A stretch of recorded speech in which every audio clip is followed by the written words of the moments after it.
വോട്ടുകൾ കത്തോലിക്ക കോൺഗ്രസിന്റെ അധ്യക്ഷൻ കൂടിയായ ഫാദർ ഫിലിപ്പ് കവിൽ നമ്മളോടൊപ്പം ടെലിഫോൺ ലൈനിലുണ്ട്. ഫാദർ ഫിലിപ്പ്, ഈ ഒക്ടോബർ 13 മുതൽ 24 വരെ ഇങ്ങനെ ഒരു കാസർഗോഡ് മുതൽ തിരുവനന്തപുരം വരെ ഒരു റാലി സംഘടിപ്പിക്കുന്നു, അവകാശ സംരക്ഷണ യാത്ര. നമ്മൾ സാധാരണ ഇത്തരം യാത്രകളൊക്കെ കണ്ടിട്ടുള്ളത് രാഷ്ട്രീയ പാർട്ടികളുടെ നേതൃത്വത്തിലാണ്.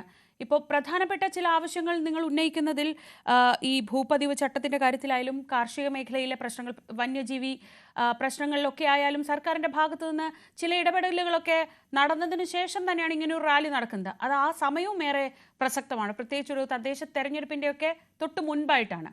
ഇതിൽ രാഷ്ട്രീയ ലക്ഷ്യങ്ങൾ ഉണ്ട് എന്ന് പറഞ്ഞാൽ അതിനെ അങ്ങ് നിഷേധിക്കുമോ? ആദ്യമേ തന്നെ ഒരു ചെറിയ തിരുത്ത്. കത്തോലിക്ക കോൺഗ്രസിന്റെ അധ്യക്ഷൻ, അതായത് പ്രസിഡന്റ് പ്രൊഫസർ രാജീവ് കൊച്ചുപറമ്പിലാണ്. അദ്ദേഹത്തിന്റെ നേതൃത്വത്തിലാണ് ഈ യാത്ര നടത്തുന്നത്. ഞാനതിന്റെ ഗ്ലോബൽ ഡയറക്ടറാണ്. ചെറിയൊരു ഇൻഫർമേഷൻ പറഞ്ഞു. കുഴപ്പമില്ല. അതായത് ഈ നമ്മളുടെ ഒക്ടോബർ 13 തൊട്ട് 24 വരെ കേരളത്തിലെ എല്ലാ പ്രധാനപ്പെട്ട സ്ഥലങ്ങളിലൂടെയും കടന്നു പോകുന്ന ഈ അവകാശ സംരക്ഷണ യാത്ര ഈ താങ്കൾ പറഞ്ഞതുപോലെ തന്നെ വളരെ പ്രധാനപ്പെട്ട ഒരു സമയത്തും പ്രസക്തമായ ഒരു സമയത്തുമാണ് നടത്തുന്നത്. അതിന് കാരണം ഇവിടുത്തെ സാധാരണക്കാരായ ആളുകളുടെ, പൊതുജനത്തിന്റെ, അതുപോലെ ന്യൂനപക്ഷ വിഭാഗത്തിൽപ്പെട്ട ആളുകളുടെ വിഷയങ്ങൾ പലതവണ ആവർത്തിച്ച് ആവശ്യപ്പെട്ടിട്ടും വിവിധ രാഷ്ട്രീയ പാർട്ടികളും പ്രത്യേകിച്ച് ഭരിക്കുന്ന സർക്കാരും വേണ്ടത്ര കാര്യഗൗരവത്തോടെ എടുക്കാത്തത് കൊണ്ടാണ് ഇങ്ങനെ ഒരു യാത്ര നടത്തേണ്ടി വരുന്നത്. പൊതുജനത്തെ ഈ കാര്യത്തിൽ കൂടുതൽ ബോധവൽക്കരിക്കുന്നതിനും സർക്കാരുകൾക്കും രാഷ്ട്രീയ പാർട്ടികൾക്കും കൂടുതൽ അവധാനതയോടെ ഈ പ്രശ്നങ്ങളെ സമീപിക്കാൻ വേണ്ടി കൂടി ഒരു അവസരമായിട്ടാണ് ഇത് ഞങ്ങൾ ചെയ്യുന്നത്. ഇതിൻ്റെ അകത്ത് ഉൾപ്പെടുത്തിയിരിക്കുന്ന പ്രധാനപ്പെട്ട കാര്യങ്ങൾ എന്ന് പറഞ്ഞാൽ ന്യൂനപക്ഷങ്ങളുടെ പ്രശ്നങ്ങളെ, പ്രത്യേകിച്ച് ക്രൈസ്തവ ന്യൂനപക്ഷങ്ങളുടെ വിവിധ വിഷയങ്ങളെ പറ്റി പഠിക്കുവാൻ വേണ്ടി പിണറായി സർക്കാർ തന്നെ സ്ഥാപിച്ച JB കൊച്ചി കമ്മീഷന്റെ റിപ്പോർട്ട് വന്നിട്ട് വർഷങ്ങൾ കഴിഞ്ഞിട്ടും അതിന്മേൽ യാതൊരു നടപടിയും എടുക്കുന്നില്ല. ഓരോ തവണയും ഏതെങ്കിലുമൊക്കെ തെരഞ്ഞെടുപ്പ് വരുന്നതിന് തൊട്ടു മുമ്പ് ഉടനെ തന്നെ ഈ കാര്യത്തില് ദ്രുതഗതിയിൽ ഞങ്ങൾ എന്തെങ്കിലും ചെയ്യുമെന്നൊരു ധാരണ വരുത്തി വെക്കുവാനാണ് ഗവൺമെന്റ് ശ്രമിക്കുന്നത്. അത്തരം കണ്ണിൽ പൊടിയിടുന്ന പരിപാടികൾ ഇനി മുതൽ ഞങ്ങൾ അനുവദിക്കുകയില്ല എന്ന് ഈ യാത്രയിൽ വളരെ കൃത്യമായിട്ടും വ്യക്തമായിട്ടും പ്രഖ്യാപിക്കുവാനും ഗവൺമെന്റിനെയും രാഷ്ട്രീയ പാർട്ടികളെ അറിയിക്കുവാൻ കത്തോലിക്ക അല്ലെങ്കിൽ ക്രൈസ്തവ സമുദായങ്ങൾ മുന്നോട്ട് വരുന്നതിന്റെ ഒരു നേർരേഖ ചിത്രമാണ് നമ്മളിവിടെ കാണുന്നത്. അതുപോലെ തന്നെ വന്യമൃഗ ആക്രമണം, ഈ കാര്യം എത്രയോ തവണ പറഞ്ഞാണ്. ഞങ്ങൾ 2 വർഷം മുമ്പ് ഇതുപോലൊരു യാത്ര നടത്തിയിരുന്നു, അതിജീവന യാത്രയാണ്. അതിൽ വളരെ കൃത്യമായി പറഞ്ഞ് മുന്നറിയിപ്പ് കൊടുത്തൊരു കാര്യമായിരുന്നു വന്യജീവി ആക്രമണം ഈ കേരളത്തിലെ സാധാരണ ജീവിതത്തെ താറുമാറാക്കി എന്നുള്ള കാര്യം. അതിന് ഗവൺമെന്റ് പുല്ലുവില കൽപ്പിച്ചത് കൊണ്ട് മാത്രമാണ് എത്രയോ ആളുകളുടെ, അത് ഈ ക്രൈസ്തവരുടെ മാത്രമല്ല മറ്റു മതവിഭാഗത്തിൽപ്പെട്ട എല്ലാ രാഷ്ട്രീയ പാർട്ടികളിലും പെട്ട ആളുകളുടെ, സാധാരണക്കാരായ പാവപ്പെട്ട നിർദോഷികളായ മനുഷ്യരുടെ ജീവൻ നഷ്ടപ്പെട്ടു എന്നത് നമ്മളൊക്കെ കണ്ടുകൊണ്ടിരിക്കുന്നതാണ്. അതുകൊണ്ട് ഈ ഭരിക്കുന്ന ആളുകളെ ഈ കാര്യങ്ങൾ ഇനി ശ്രദ്ധിച്ചില്ലെങ്കിൽ അവരെ അത് ശ്രദ്ധിപ്പിക്കണമെങ്കിൽ നമ്മൾ ഇലക്ഷനിലൂടെ പ്രതികരിക്കേണ്ടത് ആവശ്യമാണെന്ന് വന്നിരിക്കുകയാണ്. ഇവിടെയുള്ള സാധാരണക്കാരന്റെ ഏറ്റവും വലിയ ആയുധം എന്ന് പറയുന്നത് വോട്ട് തന്നെയാണ്. ബാലറ്റിലൂടെ പ്രതികരിച്ചാലേ അവർ മനസ്സിലാക്കിയുള്ളൂ. കാരണം ഈ ഭരണാധികാരികളൊക്കെ സാധാരണക്കാരുടെ വോട്ട് നേടിയാണ് അധികാരത്തിൽ വന്നിരിക്കുന്നത്. അപ്പോൾ സാധാരണക്കാരെ അധികാരം കിട്ടിക്കഴിയുമ്പോൾ മറക്കുന്ന ഒരു രീതി ഇവിടെ കാലാകാലങ്ങളായി തുടരുന്നു. അതിനൊരു മാറ്റം വരുത്തുന്ന വിധത്തിൽ കത്തോലിക്ക കോൺഗ്രസ് സാധാരണ മനുഷ്യർക്ക് വേണ്ടി, സാധാരണ പൗരന്മാർക്ക് വേണ്ടി ഇടപെടുന്ന ഒരു കാഴ്ചയാണ് നമ്മളിപ്പോൾ കാണുന്നത്.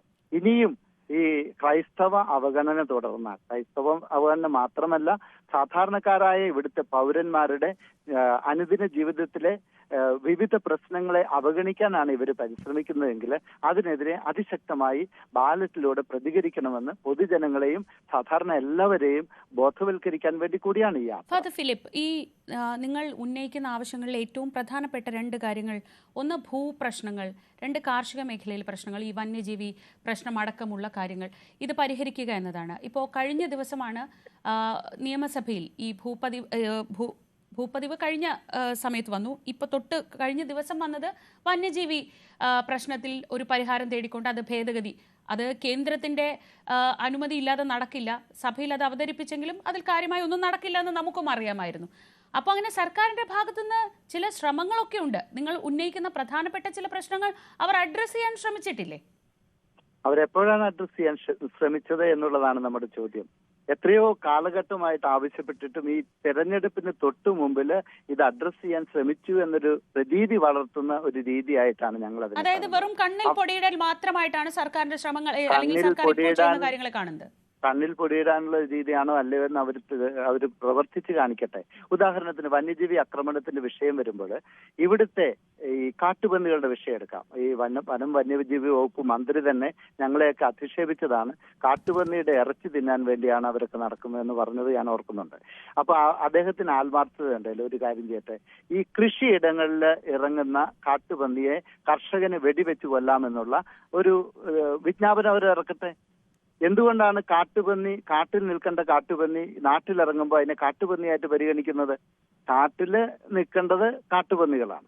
നാട്ടില് കൃഷിയിടങ്ങളിൽ വിഹരിക്കുന്ന പന്നികൾ എന്ന് പറയുന്നത് നാട്ടുപന്നികളാണ്. നാട്ടുപന്നികളെ വെടിവെച്ച് കൊല്ലാൻ ഇവരുടെ അനുവാദം വേണ്ട എന്ന് അവർ പ്രഖ്യാപിക്കട്ടെ.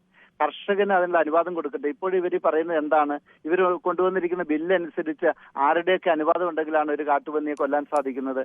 കാട്ടുപന്നി തേറ്റയുമായിട്ട് വന്നിട്ട് കളക്ടറുടെ ഓർഡറിന് വേണ്ടി കാത്തു നിൽക്കുവോ? സാധാരണക്കാരനെ ആക്രമിക്കല്ലേ? അതുപോലെ കടുവ, പുലി, ആന തുടങ്ങിയ മൃഗങ്ങള് ഇവരുടെ ആരുടെ ഓർഡറിന് വേണ്ടി കാത്തു നിൽക്കുന്നില്ല. അതുങ്ങൾ വന്ന് ആദ്യം കാണുന്ന മനുഷ്യരെ വന്യമായിട്ട് ആക്രമിക്കുകയാണ് ചെയ്യുന്നത്. അത്തരം സമയത്ത് ഈ പറയുന്ന ആളുകളുടെ അനുവാദം മേടിച്ച് ഓർഡർ ഇറക്കി ശ്രീ പിണറായി വിജയൻ പറഞ്ഞതുപോലെ തന്നെ 6 അംഗ കമ്മിറ്റിയുടെ നിർദ്ദേശം വന്ന് അതൊക്കെ പരിഗണിച്ചിട്ട് അവർ കാത്തു നിൽക്കുമോ? ഇനിയും എത്രയോ മനുഷ്യജീവിതമാണ് നഷ്ടപ്പെടുന്നത്. അത് മാത്രമല്ല, ഞാൻ ചോദിക്കട്ടെ, ഇവിടെ രാഷ്ട്രീയക്കാർക്ക് എന്തെങ്കിലും അസുഖം വന്നാൽ അവരെ ചികിത്സിക്കാൻ വേണ്ടി കോടിക്കണക്കിന് രൂപ ഖജനാവിൽ നിന്നെടുത്ത് അവര് അമേരിക്കയിൽ പോയി ചികിത്സ നേടുന്നുണ്ടല്ലോ.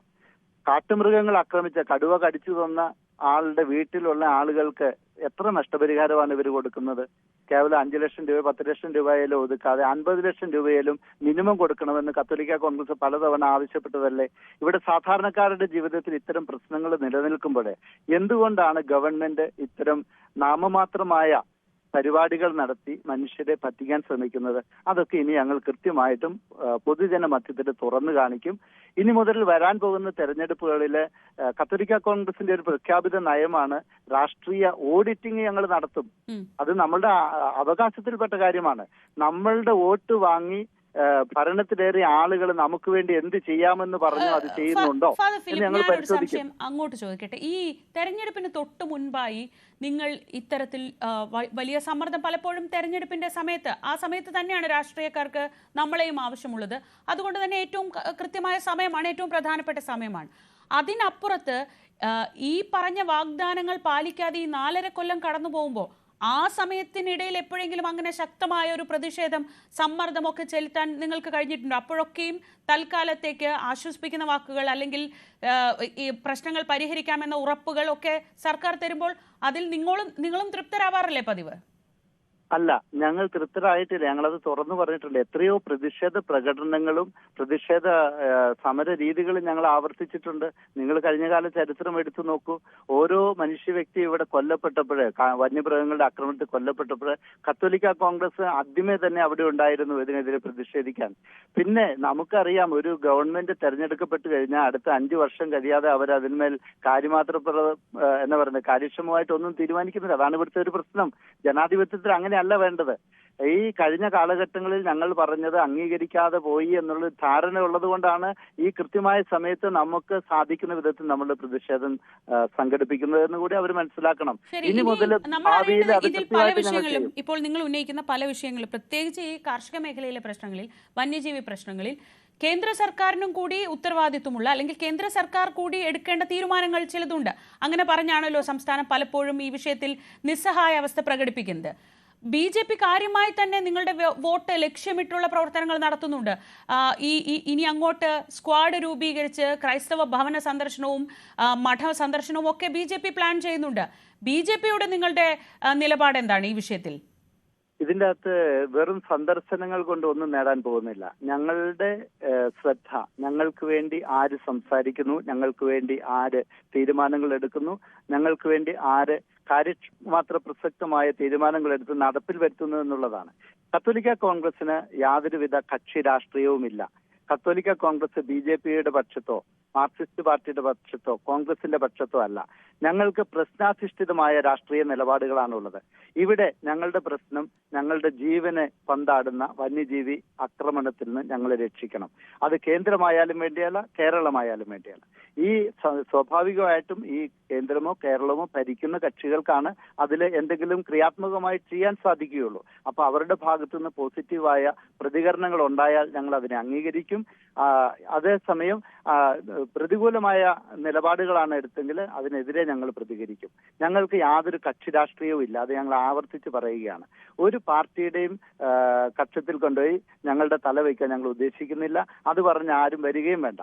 പക്ഷേ ഇവിടുത്തെ സാധാരണക്കാരന് വേണ്ടി ശബ്ദിക്കുവാൻ, പാവപ്പെട്ട കർഷകന് വേണ്ടി, പൗരന്മാർക്ക് വേണ്ടി, പൗരാവകാശങ്ങൾക്ക് വേണ്ടി ശബ്ദിക്കാൻ ഞങ്ങളുണ്ടാവും. അതുപോലെ പ്രധാനപ്പെട്ട ഒരു കാര്യമാണ് ഈ ഭരണഘടന അനുശാസിക്കുന്ന ന്യൂനപക്ഷ അവകാശങ്ങൾ അംഗീകരിച്ച് തന്നേ മതിയാവുള്ളൂ. ഈ ഉത്തരേന്ത്യയിൽ നടക്കുന്ന ഭീകരവാദത്തെ നമ്മൾ തുറന്നു കാണിക്കും. മതേതരത്വ ഭരണഘടനയാണ് ഭാരതത്തിനുള്ളതെങ്കിൽ അവിടെ എല്ലാവരും തുല്യരായി പരിഗണിക്കണം. ഹിന്ദുവും മുസ്ലിമും ക്രിസ്ത്യാനിയും ഒരുപോലെ ഈ ഭാരതത്തിന്റെ പൗരന്മാരാണ്. അവരെ വേർതിരിച്ച് വെറുപ്പിന്റെ വിദ്വേഷത്തിന്റെയോ അകൽച്ചയുടെ തത്വശാസ്ത്രം കൊണ്ടുവന്ന് അകറ്റാൻ നോക്കിയാൽ ഞങ്ങൾ അത് സമ്മതിക്കുകയില്ല.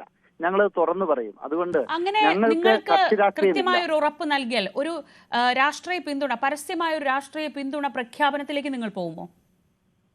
അതിനെപ്പറ്റി എനിക്ക് പറയാൻ സാധിക്കില്ല. അത് പൊതുവായിട്ട് ചർച്ച ചെയ്ത് സഭാ നേതൃത്വവും സമുദായ നേതൃത്വം കൂടി എടുക്കേണ്ട ഒരു തീരുമാനമാണ്. അത് ഞാൻ പറയേണ്ട ഒരു വിഷയമല്ല. പക്ഷേ ഒരു കാര്യം എനിക്ക് പറയാൻ സാധിക്കും. സ്ഥിരമായി നമ്മളെ അവഗണിക്കുന്നവരെ നമ്മൾ എന്തു പറഞ്ഞാണ് സുഹൃത്താണെന്ന് പറഞ്ഞിട്ട് കാര്യമില്ലല്ലോ. ഒരു സുഹൃത്ത് കാര്യത്തോടെ എടുക്കുമ്പോൾ നമ്മളെ കൈവിടുകയാണെങ്കിൽ അതിൻ്റെ അകത്ത് കാര്യമില്ല. അതേസമയം മുങ്ങി താഴാൻ തുടങ്ങുന്ന ഒരാൾക്ക് അതിൽ നിന്ന് രക്ഷപ്പെടുവാൻ കൈ കാണിച്ച ഒരാൾ വരുമ്പോൾ നമ്മൾ കൈ കൊടുത്ത് കരയ്ക്ക് കയറാനാണ് ആദ്യം നോക്കുന്നത്. അതാരായാലും അവരെ നമ്മൾ വിശ്വസിക്കും. അതിന് ഞാൻ വിശ്വസിക്കുകയല്ല എന്നോ ഞാൻ പറഞ്ഞില്ല. കൈ കൊടുത്ത് കരയ്ക്ക് കയറുക എന്നുള്ളതാണ് ആദ്യത്തെ നടപടി. അതിനുശേഷമുള്ളത് കരയ്ക്ക് കയറി കഴിഞ്ഞിട്ട് നമ്മൾക്ക് ചിന്തിക്കാം. ശരി, വളരെ നന്ദി ഫാദർ ഫിലിപ്പ് കവിയിൽ. ഒക്ടോബർ 13 മുതൽ 24 വരെയാണ് അവകാശ സംരക്ഷണ യാത്ര. ഇപ്പോൾ